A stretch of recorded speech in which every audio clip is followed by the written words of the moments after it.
दोस्तों, हम सभी के जीवन में कुछ न कुछ समस्याएं आती रहती है। एक समस्या समाप्त होती नहीं कि दूसरी समस्याएं आ जाती है और फिर तीसरी। इसी तरह कुछ न कुछ समस्याएं आती रहती है। एक समय ऐसा आता है जब हम हताश और निराश हो जाते हैं और अपने आप को कोसते हैं कि हमारे ही जीवन में इतना दुख क्यों है। तो दोस्तों, आज हम ऐसी प्रेरणादायक कहानी लेकर आए हैं जो आपकी सारी समस्याओं को समाप्त कर देगी। यह बात उस समय की है जब महाभारत का भीषण युद्ध चल रहा था। उसी दौरान एक दिन कर्ण ने भगवान श्री कृष्ण से पूछा, हे प्रभु, मेरे ही साथ ऐसा क्यों होता है? मेरे ही जीवन में इतना दुख क्यों है? जन्म के बाद मेरी माँ ने मुझे छोड़ दिया, फिर द्रोणाचार्य ने मुझे शिक्षा देने से मना कर दिया और द्रौपदी के स्वयंवर में मुझे अपमानित किया गया।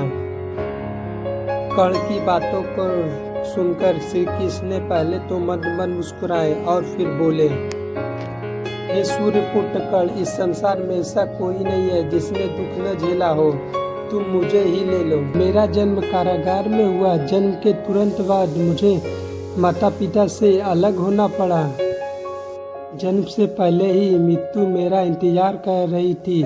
जब मैं घुटनों के बल भी नहीं चल पा रहा था, तब मुझ पर प्राणघातक हमले हुए। यही नहीं, पिता समान मामा ने मुझ निहत्थे बालक पर प्रहार कर मृत्यु के मुख में पहुंचाने का प्रयास किया।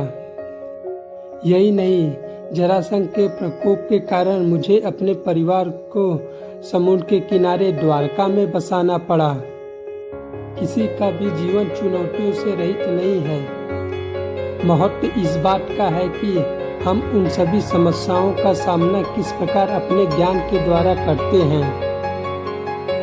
यदि हम अपने ज्ञान और विवेक के द्वारा हर समस्याओं का सामना करते हैं तो हम सभी समस्याओं को हराकर अपने लक्ष्य को आसानी से प्राप्त कर सकते हैं।